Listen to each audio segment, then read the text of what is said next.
Alrighty, good morning everybody. Nikki Burnett here, Taste Life Nutrition Radio and podcast streaming live on KUHSdenver.com, where we do our best to bring to you the most interesting, innovative, fun people, products, all of the things that, oh, forgot to shut the door, thank you.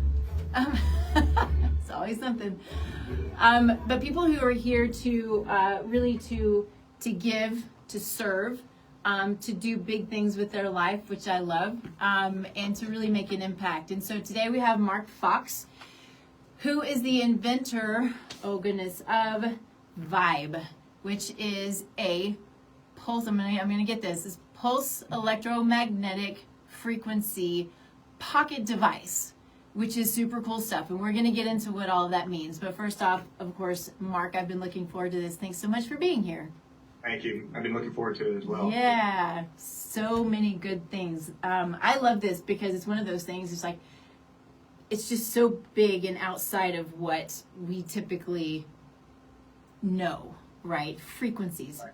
How does that work? So I'm excited to jump into that. But first, of course, we start the show with gratitude, because gratitude can change the world. I truly believe that. And I think it's, if we take a little time to focus on the things that we're grateful for, it's energetic. It puts it out into the world, and it resonates and it radiates. And so, first off, Mark, what are you grateful for? A number of things, but just, I don't want to go dark right at the beginning, but just I'm grateful to still be here. I'm 62 years old, and I had quite a few friends and stuff that passed, and it's like, that's all the bad news. The good news is, this is the first. My wife asked me, goes, how many companies have you started in the last 10 years? I'm like, I don't know. I don't even want to count them. It's like 12, but like this is one that's, I made DNA from art and music and all kinds of drug testing things and weird stuff. So what's grateful, what's cool about this device is I really get to help people and pets, right? So it's actually doing something, and I'm an ex-rocket scientist. I don't believe in this magic, but I've been studying it for 23 years, and it works. It doesn't work all the time, but it works a ridiculously high percentage of the time. And I'm like, so that's really cool to see a dog whimpering with a hurt leg and then run a protocol, and then they're running around catching their toy, or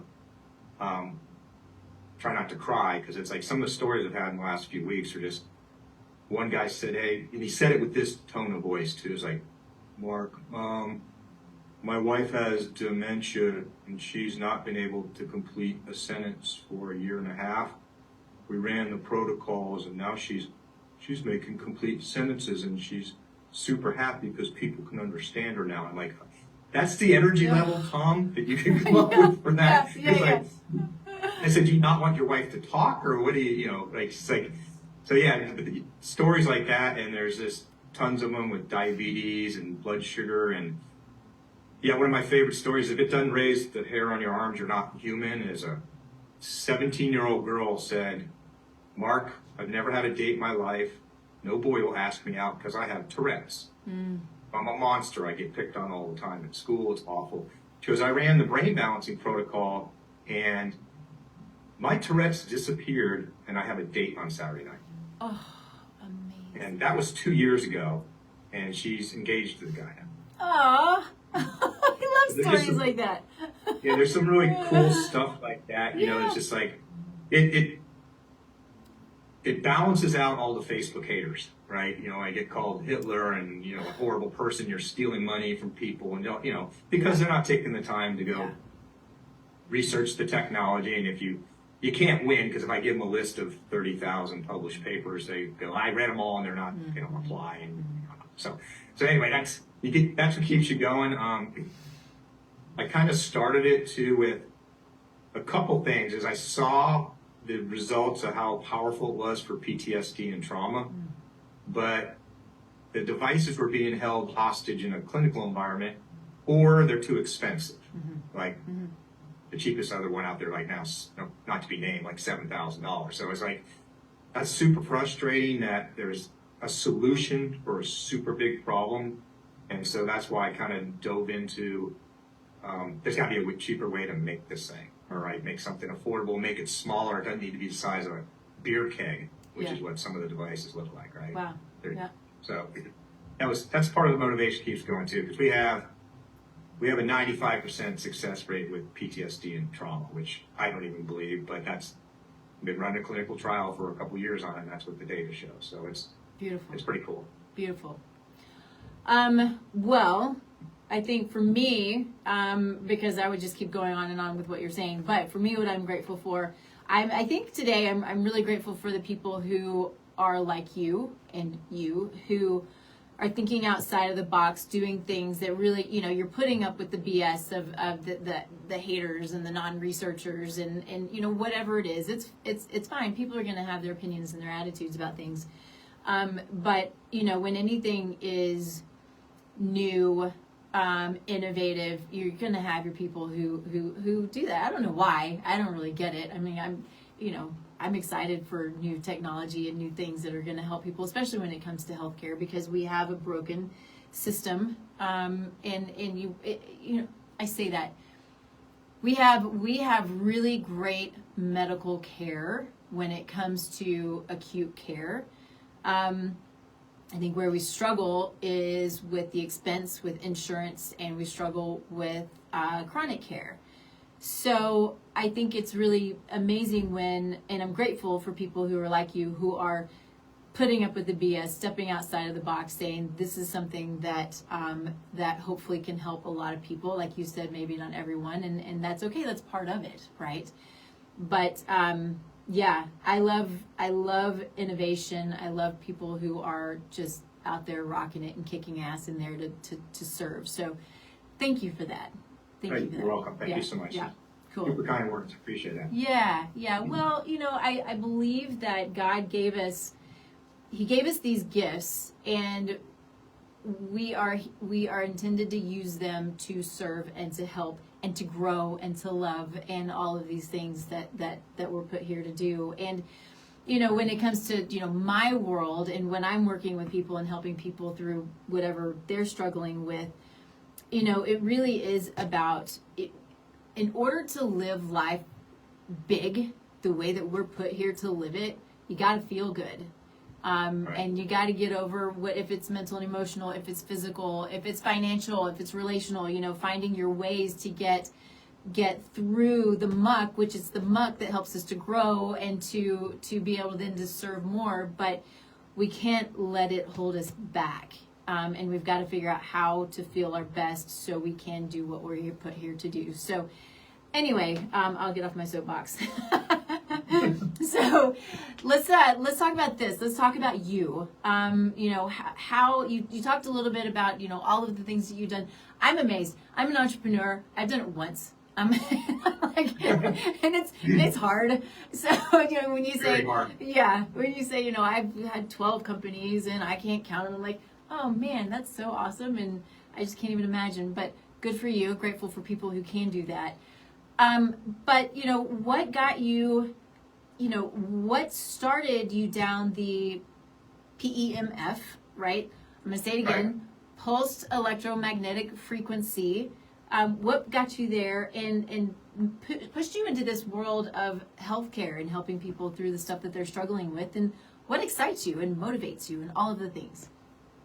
Yeah, and I'm an ex-rocket scientist, so I worked on the Space Shuttle program for 17 years. But what got me involved was this, actually, 23 years ago. Oh, yeah. And my dog. And she was downstairs and she started crying. She couldn't come upstairs. And so me and my wife, that never happened before. So me and my wife flipped a coin. Who's not going to work today? So we can go find out what's wrong with her, right? So took her to the vet and they x-rayed her and she had severe arthritis in her spine. I'm like, so a very forward-thinking technology veterinarian friend of mine named Oz Jackson goes, hey, there's this lady that has this magic machine that can reverse arthritis. I'm like, really? So I looked into it, and she ended up getting too sick too fast, but so we didn't get to apply it to her, but that's what sparked 23 years ago me looking into this technology and stuff. And I'm going to back up on a couple things you said, because he said it's new technology. There's different ways to look at it. Magnetic therapy has been around for 3,000 years, okay? Yeah. So that's been published, 3,000 years, all kinds of documents. It's only in the last 50 to 100 years that PEMF, or pulse electromagnetic fields, are been shown to be way more effective. But it sounds real fancy, so I want to back up even higher than that for me. It's energy. So all it is energy. So nothing in the world happens without an energy exchange. You don't make s'mores on a campfire without heat going into it, right? You don't cook a hot dog. You don't cook dinner. You don't break your leg without gravity and falling. Chemical. Everything is energy. So if you keep it that way, it's an energy exchange. Everything in the world is an energy exchange. So their frequencies, they don't have to be delivered with magnetic fields, which is PEMF. It could be PEMF. It could be electrical current. It can be vibration, sound, or light. Okay? So if you just think of it that way, it's frequencies transferring energy to your body. And in the simplest terms, how does it work? It's recharging the cells on your batteries, mitochondria to be specific, and that's been proven over and over that if this voltage, like a car battery, if the voltage drops, you get sick. And ATP, which is adenosine triphosphate, is the main food that your cells use for energy. It can increase it up to 500%. So I think about it that way is the PEMF is just the modality of delivering it, but MIT, for example, discovered by accident that you can reverse Alzheimer's with 40 hertz light flickering. Wow. Okay, so, and I've had a prototype over here for 3 years. I can't afford the divorce, Nikki, so I have to make sure this PEMF device works first, but I have watches, I have lights, I have all kinds of different things to deliver that energy that could be more user-friendly and easy. But the reason I chose PEMF is because it allowed me to design something that can be therapy on the go. See, which nobody else really has, or it's very rare. Yeah. A beamer mat or something. So if anyone's heard of PEMF, and in my experience, it's about 1 out of 20 people have ever, 19 out of 20 have never heard of it. The 1 out of 20 that have heard of it have heard of a beamer mat or some kind of mat at a chiropractor or a doctor, right? Yep. So what's the difference between this and a mat? It's 25 times more affordable. It's 152 times smaller. It's actually 8 times stronger. It's 1 piece instead of 7 pieces. You can carry it in your pocket. Nobody knows you're getting the therapy, and you can take it on an airplane. So that's my pitch. I love it. That's why I kind of designed it that way, is so you can be on the go and not know anyone knows you're getting therapy. It's almost like the audibles, and I love the audibles and stuff, but like a psychiatrist built one for me for blood pressure, anxiety and stuff, but I have to sit there for 22 minutes and not move. And that's super hard for me to do. I can go walking for 2 hours, but I can't, it's hard for me to do that, right? I struggle with that. So this one, you put it in your pocket and you forgot you have it, right? You don't even know it's there. So that's the cool part of it. But that's how I got involved. Really, was just started with my dog, got frustrated to see, we have 44 suicides a day with military veterans, first responders, medical workers, right? That's not counting all the civilians. I thought in my clinical trials it'd be mostly military men. It's actually about 50-50, maybe 60-40 women that are civilian that have trauma. They got a crappy husband or boyfriend or both, or the kids suck, or miscarriages, or life, or car wrecks, all of that. So it's really, really helped with that, which is super cool. So that's another piece that kind of keeps me going with this. The feedback that they get that it's working. Yeah. You, when you talk about dogs, you hit me right in the heart, right? I'm a human nutritionist, but started out, dogs have been my thing. Dogs and horses are my thing. But, dogs since I was, teeny tiny kid. And so they're a part of my practice in that I help teach people how to feed raw food. But oftentimes they come to me when there's something going on, right? It's kind of like how we do with our own healthcare. We don't do much about it. We don't do, and this is a very general statement, obviously, but we are not as proactive as we could be. And then something happens, a symptom happens, a disease happens, a diagnosis, whatever it is. And then we're like, oh, what can I do? I've got to go find out what to do about this. And so, which is, it's fine because there are things that can be done about a lot of things, including your device. But if we can, if we can be proactive in our health, if we can be proactive in our animals' health and feed real food and feed ourselves real food, and then have these devices that can help us through, that can also be proactive, but then can help us through the things that, we're struggling with as well.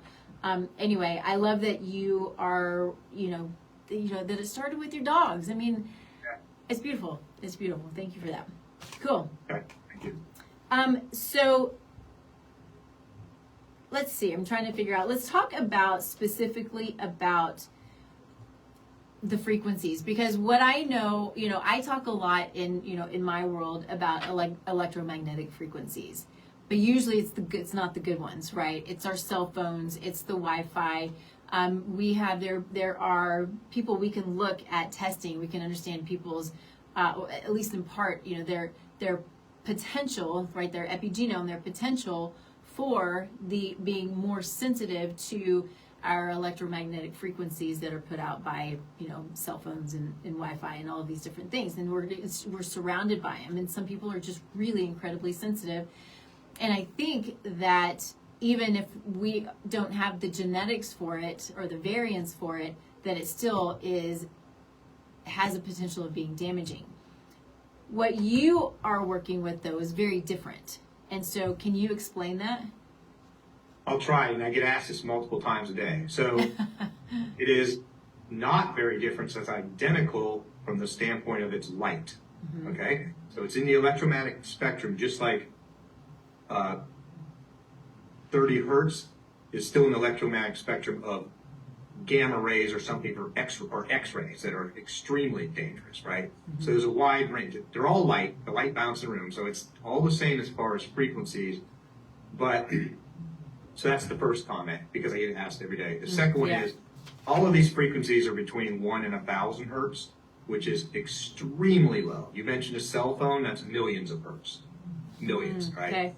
Okay. X-rays are 10 to, I'm going to get it wrong, 10 to the 12th power or 14th power of frequency, right? It's many orders of magnitude higher. That's ionizing, does all kinds of damage. So, and the PEMF, it collapses back on itself. So it doesn't transmit like your cell phone. That's designed at high energy to go to that tower and send your voice and signal to another phone. This collapses back on itself. It's an alternating current, and it's super, super, super low energy. Some of your listeners are probably familiar to a TENS unit. If it was electrical wires, this is an analogy I'm going to use, it would be 1,000 times less energy than a TENS unit. Wow. That's how. Interesting. Yeah, so if I hook this up with electrical current, it'd be microamps, not milliamps. So it'd be 1,000 times less. Okay, so that's kind of the energy part of it. As far as the frequencies, everyone goes, what frequencies does it run at? Okay, so I'm going to oversimplify it. It's always run in a pair, frequency A and B. So think of it as a chord on a guitar. So it's a 2-string chord, and this is oversimplifying, but frequency A is where is it, B is what's wrong with it. That chords are going to change every 1 to 4 minutes, depending on what the protocol is and what's wrong with you. So each protocol is completely different. They range 30 to 2.5 hours, well, 30 minutes, 2.5 hours. Some of them, like PTSD, which is incredibly complex, is going through 76 frequency pairs, right? So it's not doing a sweep like a simple PMF thing of 8 to 10 hertz. It's going through this very complex copyrighted protocols that I have, okay? Where they come from is 8,000 practitioners and 35 years playing with it, okay? So the other way, instead of a strings guitar, think of it as recipes and ingredients. I add a little oregano, I add some garlic, I take out thyme, right? I add something else, I keep playing with the recipe to get it better. And you're still doing that. So that's what the protocols are. They're super, super, super, super low energy. The opening line that I talk about when it's going to kill me is electromagnetic. I go, if PEMF, low energy PEMF, was dangerous, everything on Earth would be dead. Because the Earth emits it constantly and has for 4.5 billion years, as far as we know. So 7.81 hertz, 14.1 and 20.3. They're called resonance frequencies. And it's really cool where they come from, theoretically. It comes from lightning strikes, the millions and millions of them every day. Interesting. Echoing and ricocheting off the ionosphere. So the Earth's ionosphere is acting like the bell. So it's resonating along. So this puts out a maximum of 9 Gauss. Gauss is how you measure the strength of magnetic field. The Earth's putting out about 0.4 to 0.5, depending on where you live. And you can open an app on your phone and everyone in the world can see what the Earth is doing right now, right? So you're totally engulfed in it. Every living thing and non-living thing is engulfed in it. So it's not magic like some weird voodoo new thing. So those of you that know of the movie Earthing and the grounding That's movement. exactly where my mind was just going. Yeah. Okay. Yeah. So I have my feet on an earthing mat right now, and the reason I added the earth frequencies was to simulate those 3 I just said. Yeah. That hypothetically you could be grounded while you're still wearing shoes. That was my logic. I haven't proven that, but that's why I added 3 earth frequencies to the latest version. But yeah, so you think about it that way, grounding. And again, we said it's. I got to get careful when I talk to doctors when they go, you prove the mechanism of action to me. I'm like, you don't know how aspirin works, okay? Get off your horse for a minute. You don't. You have a theory on how it works, and you don't know how any drug in the world works. You have theories, but you've never proven it. Here's why I normally lose doctors, Nikki. I go, have you ever heated a slice of pizza in a microwave oven? And they go, yeah, okay. So how does that work?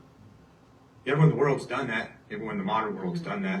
Well, now they know it's a trick question, so they start stuttering. They go, well, the microwaves are doing some energy to heating. Okay, right. So the theory is you're hitting the exact rotational energy of a water molecule. So it's spinning on its own axis, causing friction with the cheese, right? Nobody in the world has ever seen a spinning water molecule, ever videotaped one or taken a photograph of it. So it's a theory, it's not proof. So I get angry with doctors sometimes when they beat me to death on that. And I'm like, you're delusional or crazy if you think you have proven how these other drugs work. So my missions all since I've been doing this is number 1, don't hurt anybody. So I spent forever with this theme of how high is the energy? How's it compared to what? What's been done, test on that. So that's my number 1. Number 1. I think I've proven that. Number 2, by far, second place, is I don't want to sell voodoo, right? So I wish I had tons of funding to do tons and tons of clinical trials. The problem is when people go, oh, 8,000 doctors in 35 years will develop this. There's 35,000 published papers, but most of those doctors, they don't publish papers. They treat patients, right? Yeah. They don't publish papers. Universities do, or doctors at universities that are fun, right? It's a different path of, especially chiropractors that are, I'm going to offend them, any of you listeners, where they're rifling 37 people an hour through an office, they're not writing published studies, right? So it's, that part gets, so I just always go, you know what, time, if you're not hurting anyone, you try to prove that it works, is relief before reason. Okay, never, in my lifetime, I'm going to be able to explain and prove how it works. Just won't be able to, but I don't care. Right? I don't care, and I get sucked into that rabbit hole multiple times a day in a phone call, and after about 25 minutes of talking to a potential customer, it's like, here's the deal. Try it for 30 days. If it doesn't work for you, send it back. I don't want anyone in the world to have one if it didn't work for them. I'll give you money back. You're asking, you're overthinking it. You're going way too deep on all the mechanisms, which you can't prove those even if that was my theory. So try not to get too stuck on that, people. And the majority don't. Most people won't find out about this technology if they haven't been broken for a while. They've already tried a bunch of other stuff. They try medications. They don't like the side effects of that medication. They've had surgery. Acupuncture helps some, but it didn't do all that they need. Or I can't drive to it. I got a lot of Canadian customers. They got to drive 3 hours to their doctor, right? They can't go twice a week and do therapy. So they're looking for a remote something solution. I can do at work, have in my pocket while I'm driving. One point on driving. There aren't many side effects, but one is if you're in a lot of pain, the first time you use it, do not be driving or operating a catapult or shooting guns because it may get you drunk or stoned. Interesting. because, and this has been measured, when you're in severe long-term pain, it can release so many endorphins so fast because the pain disappeared. Wow. You can feel drunk or stoned. So make sure the first time you're using it, you're sitting, you're not doing one of those things. Most people that doesn't happen, it's got to be somebody that's been suffering for 30 years with severe back pain or something. So I had a 23-year-old woman right here who was in a severe car wreck, and she did that. That was the first ones I saw. She started backpedaling. She goes, "I'm seeing double vision," and I go, "All right, stop for a minute," right? And it's weird is, if people don't go, they don't say my pain disappeared. They say something almost exactly like this each time. They say something's not right. Isn't that crazy? It's because they're so used to pain for so long that it's no longer there. It's part of their personality and their being. Is that's how I function, right? It's usually not the pain's not. It's like at first it's something's not right because it's weird and their brain's trying to kind of process it. And practitioners in the clinic, like example, like walking and some things is, you like say you're severely injured, right, and then that pain and repair happens with this device. Your brain has trained itself to not do that with its leg. So you're supposed to hop. The doctors are teaching people to walk backwards with the moonwalk, like Michael Jackson doing weird things to reprogram the brain because their brain says, nope, you injured that thing and you're not allowed to use it. Yeah. Now that you can use it, I'm not letting you use it because I haven't been programmed to let you use it. Isn't that fascinating? So all kinds of weird things like that. Yeah. So interesting. The brain is the most fascinating organ, and we still just are so confused. We don't know anything. We don't know anything about it. That's exactly right. One of the things that you had said, because this is what I think is fascinating too, is you're talking about how we don't know how it works. We don't know how a lot of things work. I believe there are a lot of things in medicine that, especially when it comes to biochemistry, when it comes to cells, cellular structure, DNA, that we believe to be true, but it's not necessarily, right? We're taught this is the way it looks. We're taught that these are the components of a cell. But are they really when we've never actually seen them, right? This is what we sort of assume, and it's what you're saying. There are a lot of things nobody's ever seen a picture of these things because they're just too small, and we don't understand it, right? Right. Or I'll give you an analogy there. So my undergraduate's chemical engineering. I'm just a dumb rocket scientist. Okay, so I used to teach at Los Alamos National Labs. And if you're not familiar, that is the smartest nuclear physicists in the world, right? So when I walk in, I can't introduce myself. I'm going to get murdered, right? He's just a chemical engineer, right? So I don't introduce myself. I don't even make eye contact with him. I go over and I have a chart, a gigantic chart that shows the history of physics. On average, every 12 to 20 years, you are completely wrong. For hundreds of years, completely wrong. Yeah. Not even close. So I go, based on this statistics and history, half of whatever you guys did your thesis on is completely wrong. So deal with that. Yeah. Okay? And then they just kind of slouch in their chair and I go, who the hell is this guy? Why is he beating us up? Because I'm trying to tenderize your brain so that you don't have your mind already made up about this is the way it is or this is how it works. Because and they all kind of look at it. I'm going through the history chart. They're like, crap, he's right. Crap, he's right. Yeah, that did happen. Right, we studied that, right? Yeah. Right. None of that was true, and maybe it's God's video game. I don't know. You go to a different level each time, right? And it's like, okay, the rules are different over here, and that you learn something at ridiculous speed. I mean, and the world's changing so fast. I mean, I don't know why this popped in my head. It's not related to this, but this is crazy. I have a experimental airplane I built, and we're trying to work on a problem, and another guy, a friend of mine, has an electronics thing that wouldn't work. He told AI it's a radio, a military radio that he makes for special forces. They had a problem. He told AI, look at my schematic and tell me if anything's wrong with it. And the computer AI redrew a circuit diagram and using letters. Like, in the old days where you had a computer print out with the green, maybe not old enough, green and white paper, and you had little T's, little letters. It'd make little letters to draw the picture. It drew. It worked. Holy smokes. and it worked. It fixed the radio Wow. problem. Like, okay, this AI stuff's getting crazy, and I use it all the time for writing and some other things. Sure.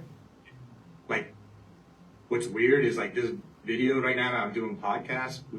We're using 5 different AIs. I'm going on a tangent on you, but 5 different AIs. Good. To create 100 video clips from an hour podcast. And it's doing it automatically, and AI is writing the hashtags and the description, and it's putting the caption in there, and it's posting to all the social media, TikTok, Facebook, all of my platforms, and it's analyzing all that and tell me which ones actually run paid ads.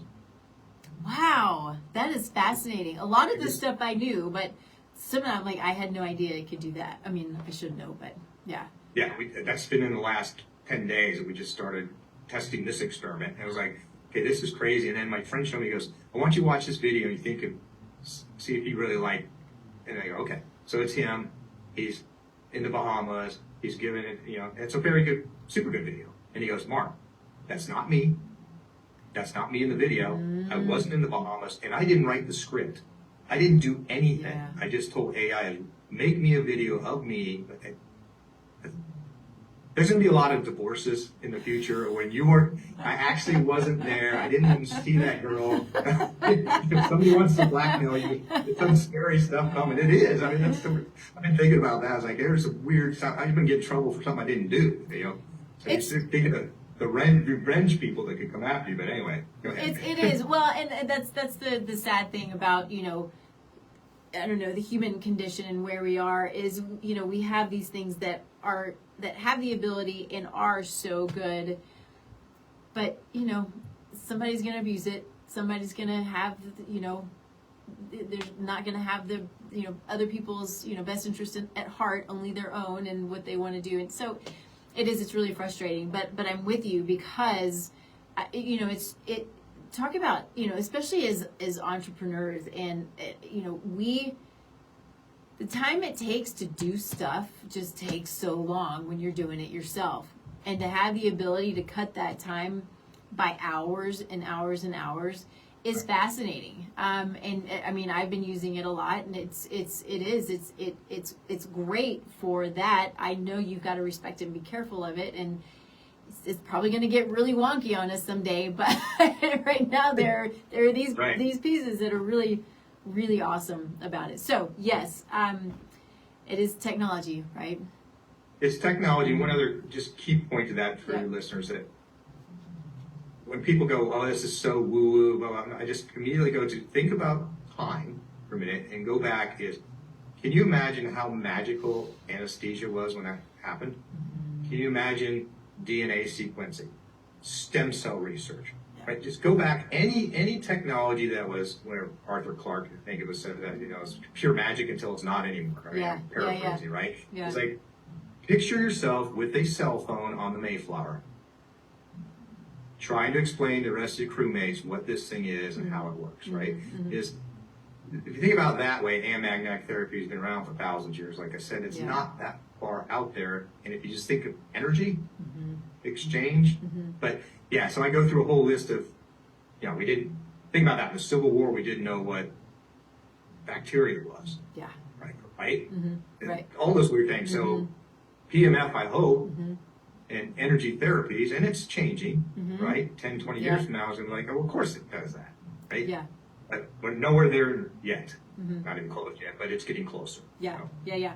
I have one of my chiropractors has a machine that's a magnetic, I don't even remember what it's called, but for chronic pain, you put it on that and it helps with chronic pain. I pointed my back because I've had an issue with my back over the last couple of years. But anyway, so yeah, it's so interesting what it can do, and his machine is huge, right? And I'm sure the frequencies are different, but the ability to be able to have access to something like this that can be used for many different protocols, because you have, was it 59 different protocols? Is that what it is?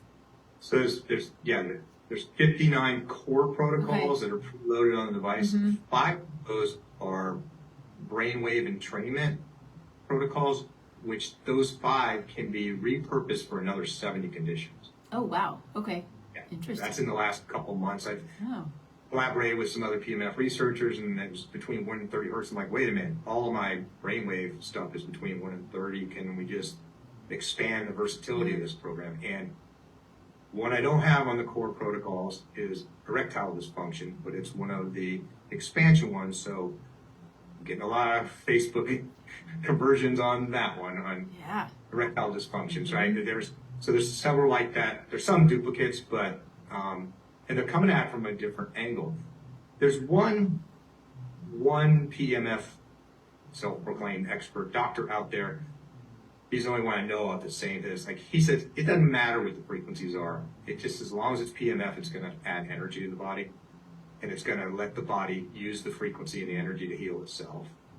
He might be right or partially right, because just yesterday, I had a lady whose blood sugar was at 240 for 3 months. Wow. She ran DIA and went down to 120. And she goes, what's DIA? That's diabetes, right? And I'm like, no, that's diabiological syndrome. That is a term I made up. Okay? So, diabiological syndrome, depression, insomnia, anxiety. Almost no one has one of those. It's the devil's triangle. You either can't sleep because you're anxious because you can't sleep. You've got depression. You've got 2 or all 3 of those. So I built a protocol with all 3 of those stacked together, not targeted at insulin resistance at all.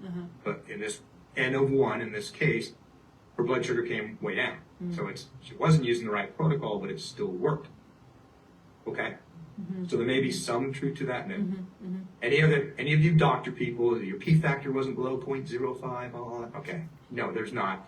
But you know what? Sample size doesn't, I'll tell you, sample size does not matter for the handful of 70-year-old women that found out they just ran general inflammation and their varicose veins in their legs disappeared.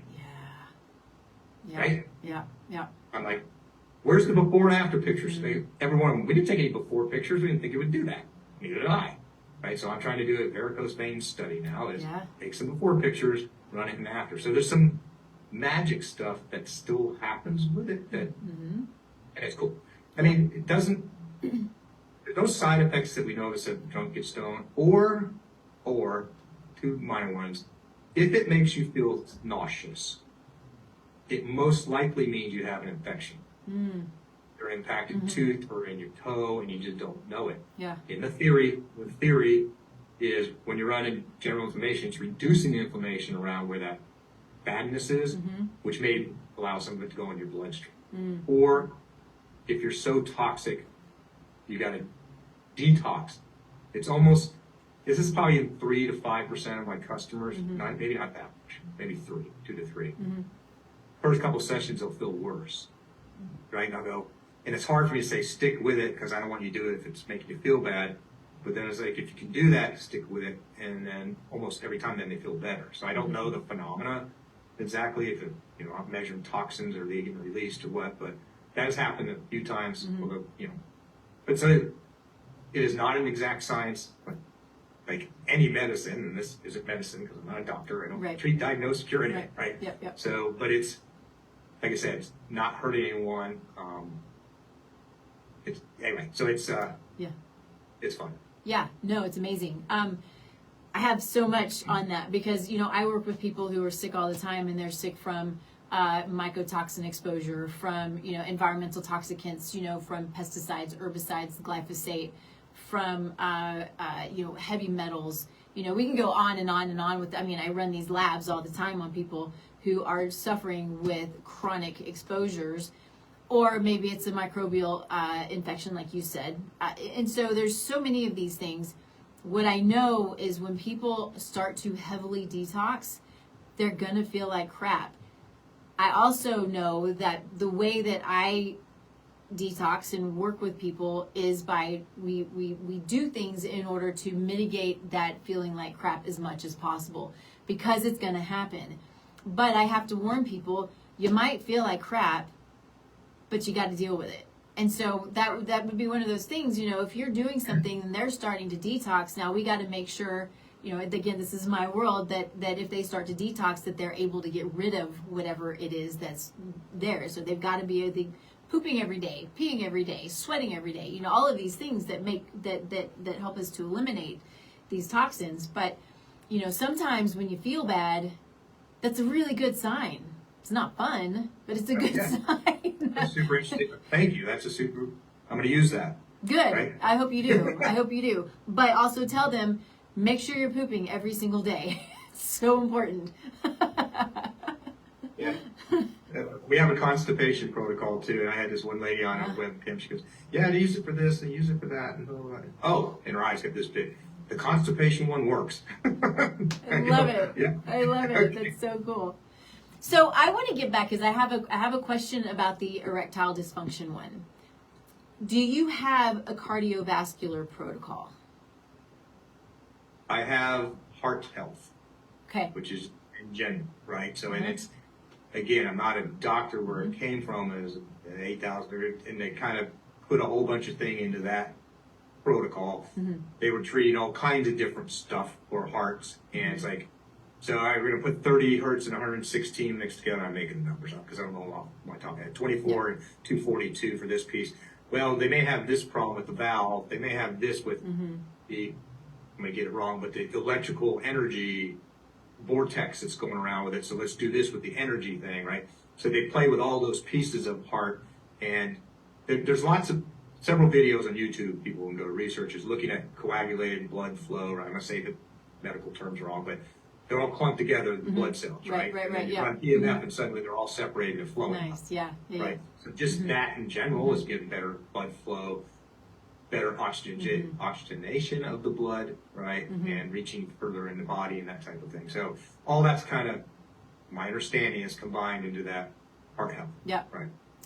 I asked the question because I think that something that a lot of men don't realize is that when they're suffering with erectile dysfunction, a lot of times it's because of cardiovascular issues that are unknown. And so it's interesting for me to think, well, what if somebody's, you've got a man, and hormones can be involved, and there are a lot of things that can be involved in this, right? But I think so often, I'm going to probably go a little deeper than I should, but I can't help it. But we've got the beer drinkers, we've got the belly with this excessive, adipose tissue that starts to produce estrogen, and then these men go into converting their testosterone to estrogen, which is obviously going to create erectile dysfunction, likely anyway, and all kinds of other stuff. But all of that stuff also is inflammatory and is going to affect the cardiovascular system. So you've got all of these double whammies going on.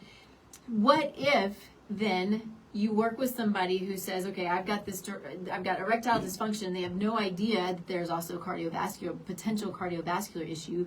You put them on a cardiovascular protocol, and it works it helps their erectile dysfunction. Yeah, I mean, that could very well be, again, say fourth time, I'm not a doctor, but here's what happens multiple times a day. Yeah. And I get an email that says, will this help with RSMG? And I'm like, don't know what that is. I've learned to get a cold drink before I go Google it because you can't unsee the pictures, right? Yeah. So I type in whatever it is and I go, huh, what am I looking at? And then I read the little Wikipedia thing aside. It usually takes 15 to 20 seconds. And I said, what's the underlying cause of this? Many, many, many times it's inflammation, right? It's just, there's a million Latin words you guys made up for that part of inflammation in your thyroid, neck, ear, whatever. Yeah. Brain. It's part of the, right? So it's that, toxicity, liver, cardiovascular stuff, health thing, right? So general inflammation is like the biggest one used. But there's a handful of kidney and liver protocols I have. It's like, so I have to go, it's not functioning right. And then I just tell people, I don't know, right? So try this. I have example, lady goes, it only happens like every other week, but when it happens, I itch my arm so badly that I can't stop bleeding. And it's uncontrollable. It's debilitating. What is it? I'm like, no, I'm not a doctor, but try general inflammation because that's the go-to. It sounds like maybe some kind of allergy, so run allergy. So she ran both of those and it went away.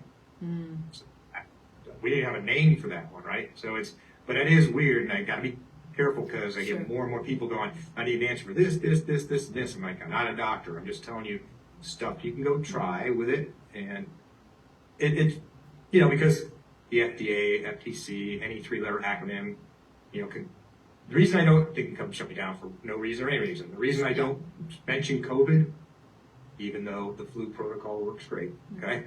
I don't want the black SUVs showing up and hauling me away, right? And they make COVID claims, right?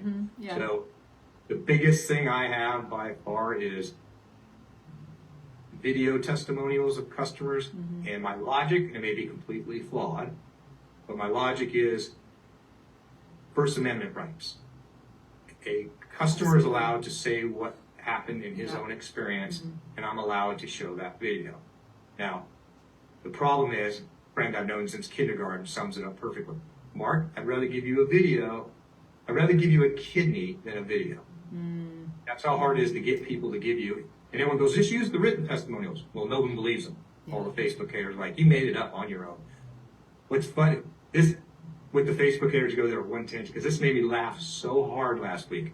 One Facebook hater wrote, the thing that surprises me most about this company is the unlimited manpower and resources they have to continually create shrill, fake Facebook accounts to compliment themselves. I died of laughter. The company's me and a fish behind me, right? I don't have any investors or funds. It's like, I'm bootstrapping this from my retirement savings. That is so funny that there's enough positive comments on Facebook now that this guy's convinced they're all fake. And I have all these fake accounts I created. I'm like, I don't even know how to do that. Who has the time? I don't know. It's like, just crack me up. I go, and I told my wife like 4 months ago, if I get to the point where there's people that start fighting for me on Facebook, like, screw you, Steve, I got one of these and it's working for me, then I'm starting to win, and now that's happening. I'm getting quite a few people. I don't block them unless they're awful.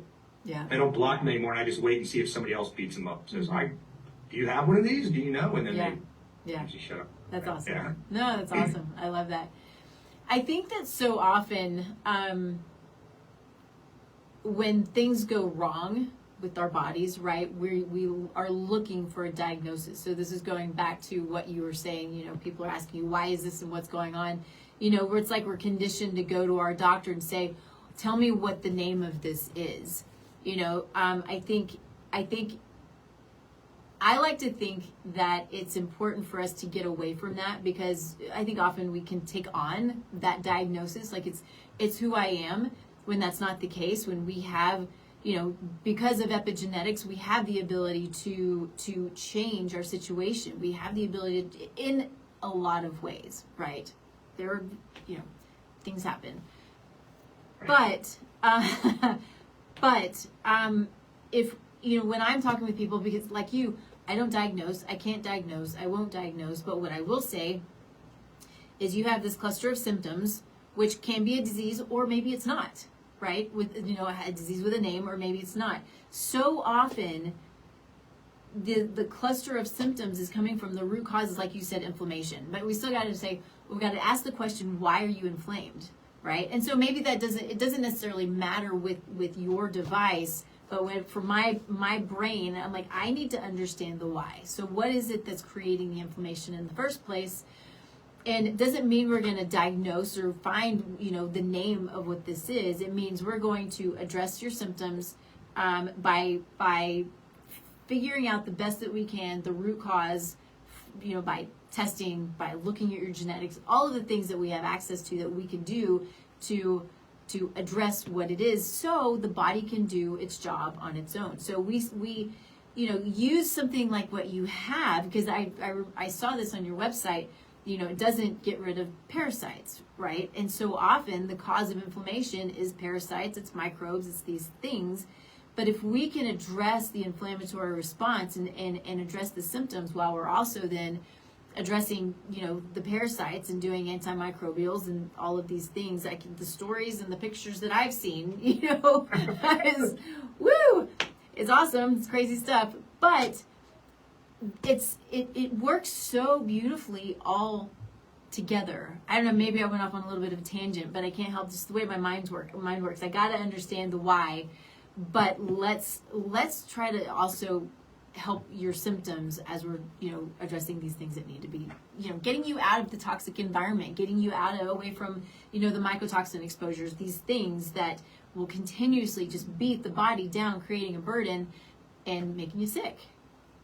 Yeah, one thing that we just made me think about with that, and I I don't have that experience in the clinical environment with that much of it, right? But there's a lot of doctors and people using these frequencies and technology that say, not only is it a therapy tool, it's a diagnostic tool, because if I run asthma on you and it doesn't help, it's probably not asthma causing it. It's something else. So they've been using it a lot like that way. It's like, this almost always works here, so let's dig a little deeper. There might be something else that's causing that. Yeah. They say about inflammation. I just came out with a little inflammation kit that's measuring cellular inflammation through urine. So Okay, yeah. So I'm getting ready to make this video that take your urine and put it in any cup. Sitting right over here, you do it. See if I can get some humor out of it. It's like, it's just going to say your boss's coffee cup on it. And I'm going to take the urine sample out of it and put it in the little vial. I'm not going to point that out. I'm just going to leave it in the video. But it's just a little color chart that you're looking at before and after. So I'm trying, as you know, in any therapy, the gold standard of measuring before and after is almost still always pain chart. I'm a 10. I'm the frowny crying thing, and I left as a 3. It came as a 10. Or, right, it's self-reported subjective data, which is valid, but as much objective data as you can get. So that's what I'm trying to add to things. I wrongly believe that cortisol would correlate with PTSD and trauma. It does not. Okay, now I've spent a whole bunch of time and money on. So I ran the largest no-kill, you like dogs, the largest no-kill dog rescue in the world is here in Florida. I ran a gigantic study with infusing water with PTSD and measuring cortisol in their saliva. We got some good results, but it wasn't what I was expecting. I dove into it more and more with the Veterans Administration and the PTSD office, and they're like, nope, cortisol, you would think stress went up, cortisol went up. Not true with PTSD and trauma. Okay. PTSD, they have a low cortisol to start with, and it stays there. The biomarker for PTSD is heart rate variability. Okay. And it's the opposite of what I thought. You want the heart rate variability to go up to be more healthy, not down. So it's not heart rate, it's heart rate variability. So that is the one biomarker that everyone agrees with that. So I'm constantly trying to find, prove it works, number 2, voodoo. I want to sell voodoo. A Fitbit, Oura Rings, they're too expensive because I tried to get a bunch of them. But a Fitbit Inspire 3 is like $80, and it has heart rate variability, stress, sleep, right? So there's some biomarkers like that. It's just sleep alone. Whatever your ailment was and protocols, are you sleeping longer now? Right? So that's a marker too, is like, or more REM sleep. So there's all those things I'm trying to add, but again, there's me and the fish funding this. I can't do a whole ton of study, although I want to. Yeah. It's sad to say I have probably 4 or 5 studies with doctors going on, 30 to 60 day studies right now that have been over 2 years.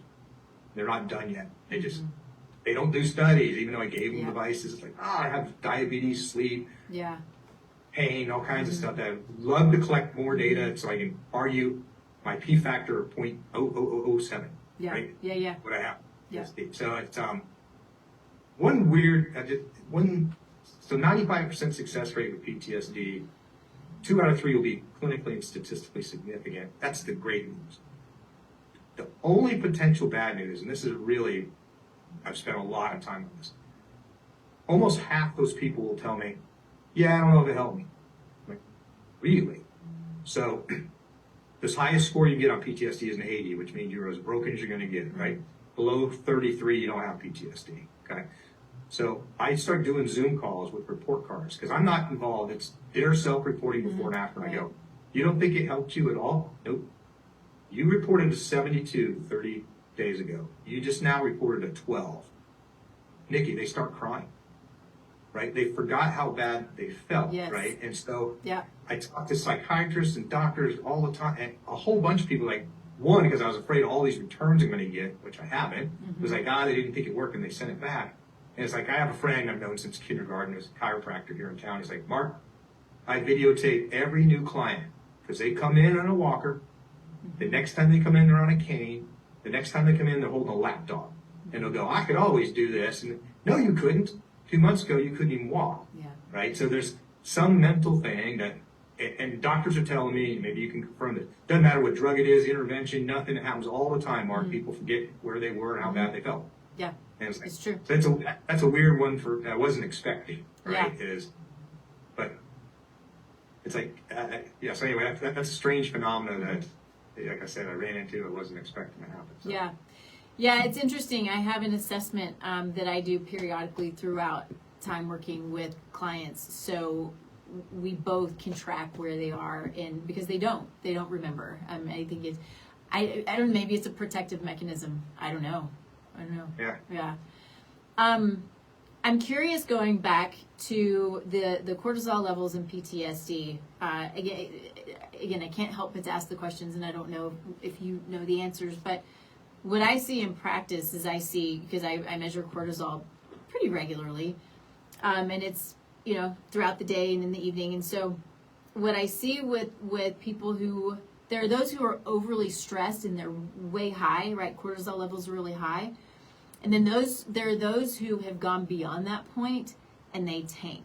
My question for you is, when you say their cortisol levels are low or are they normal? Because my thought process is they've gone through their situation, their trauma, their junk, everything was spiked, and now they're in PTSD and they're tanked. Does that sound?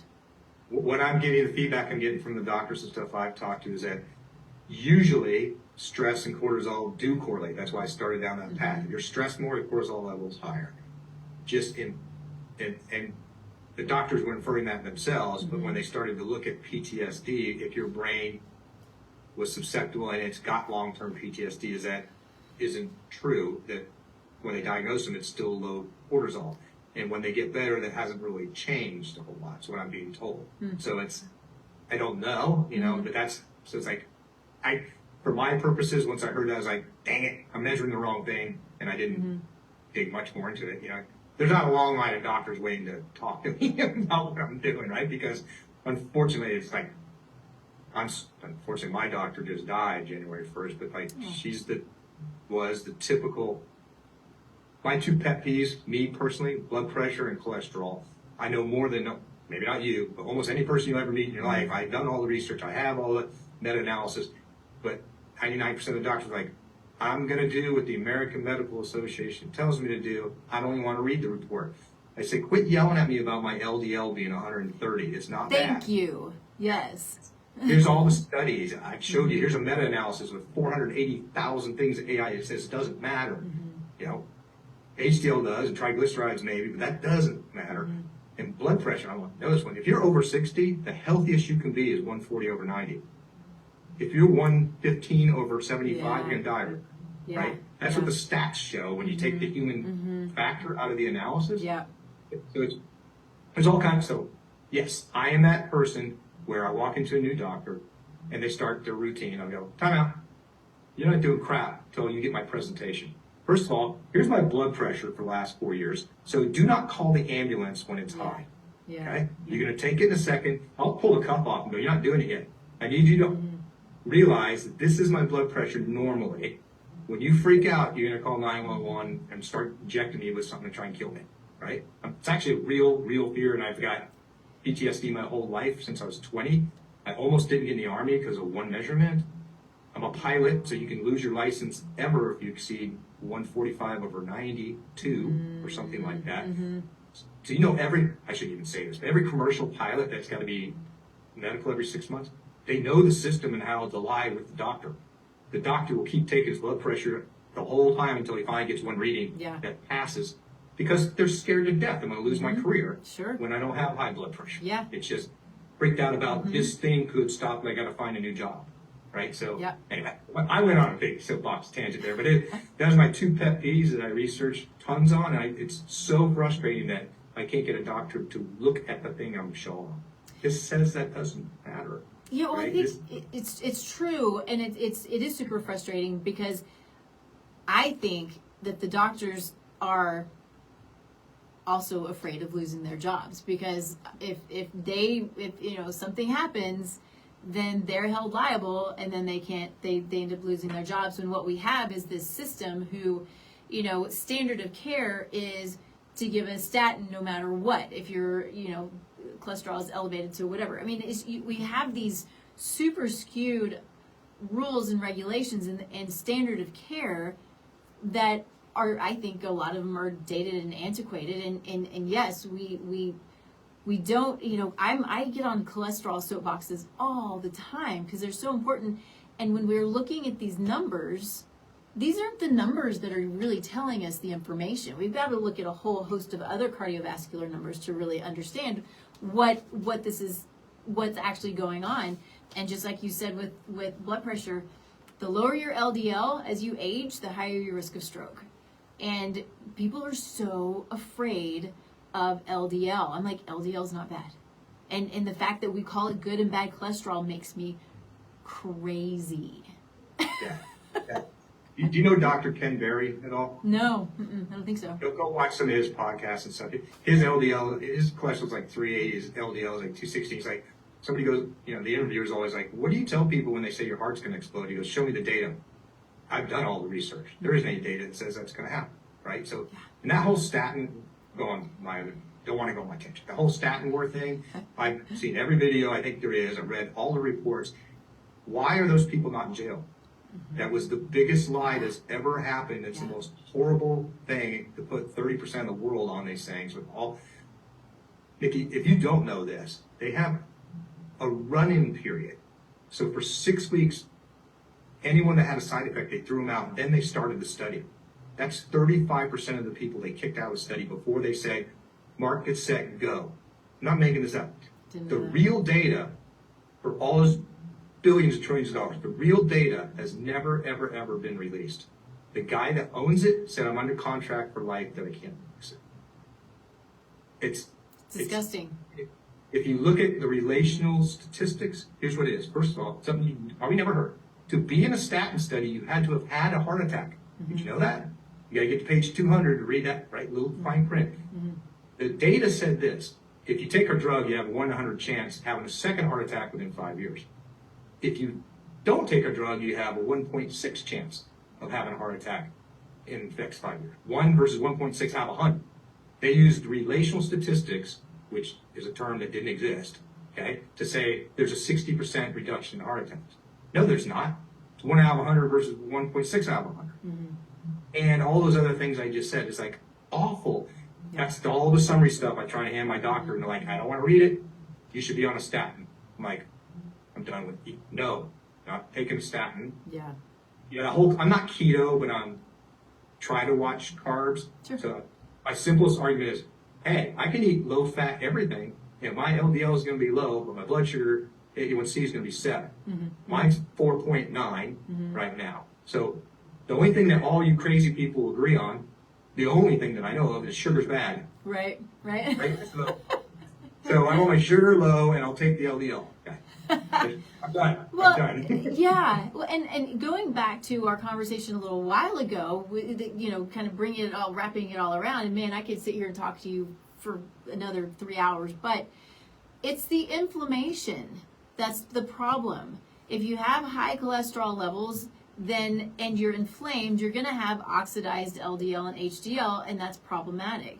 If you have high cholesterol numbers and your inflammation is in check, right? Your blood sugar is fine, all these other things are fine. The likelihood that your cholesterol particles are oxidized and small and dense, right, is much lower, which is then you have the large particles that are big and buoyant, and they're there to do their job, and everybody's happy. Quit being logical and rational and correct. People are not going to listen to you. I know. There's another coup for something like that. She actually did the research and the data. She's not doing what the drug company told them to do. Right? Yeah. Yeah. Man, so much fun. Didn't know that that's where we were going to go, but I'll take it because I love it. It's one of my favorite conversations. Anyway, we are past time, which is totally fine, but is there anything that we didn't hit on that you want to hit on before we go? No, I already said it. Just tenderize your brain. If anyone's as old as I am at 62, there's a comedian, Rick, forget his last name, but he had a thing called sniglets, right, back in the 70s, where they were words that weren't in the dictionary but should exist. Okay, and it was hilarious. And people mailed them in. There's no internet, obviously. People mailed these things in. One of the sniglets was called bozo. So it's one of my favorite ones. It's a combination of bozo and ozone. So that's an invisible gas that stops new ideas from getting to you.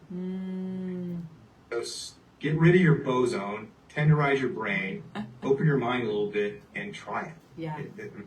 So that's kind of my departing thought that just popped. Yeah.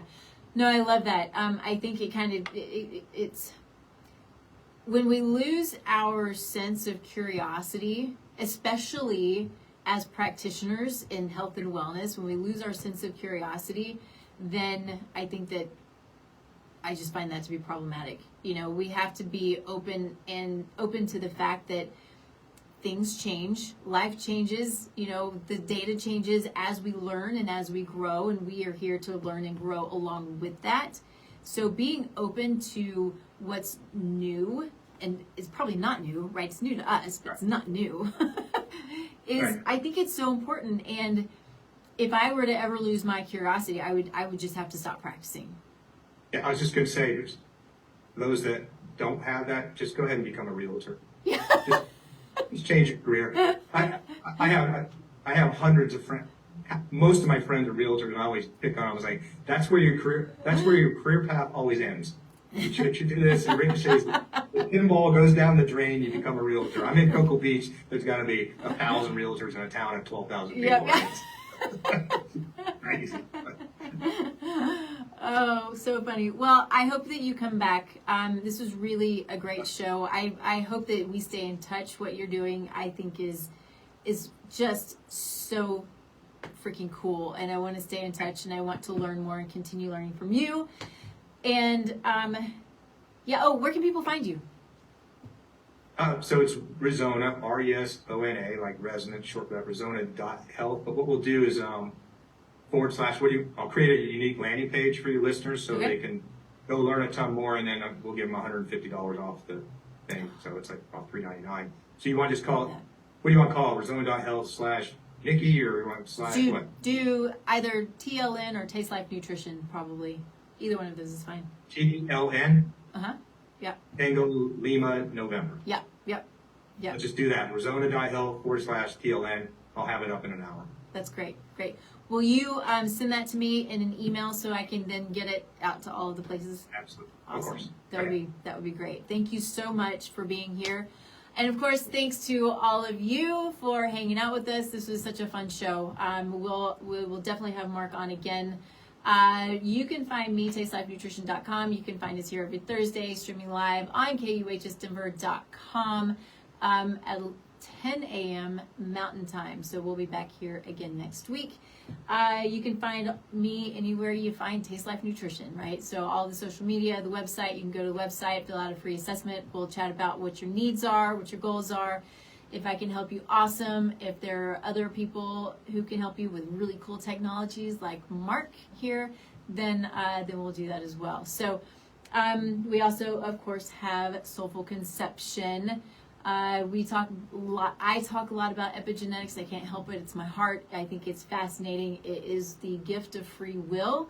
Epigenetics means that we are responsible for our health and our wellness for the most part, right? We have a lot of control over what we put in our mouth, in our body, and in our environment. And our health today impacts generations, hundreds of years ahead. So when we're trying to have families, being as healthy as possible is so important in creating a healthy future. We have so much control in that. And so I hope that if you have questions about that you'll reach out, or anything else, just reach out and we'll chat about it. So, all right, I'm going to get off here. Thanks everybody for being here. Mark, hang out with me here just for a second, okay? All right, thanks. Okay. Bye everybody. So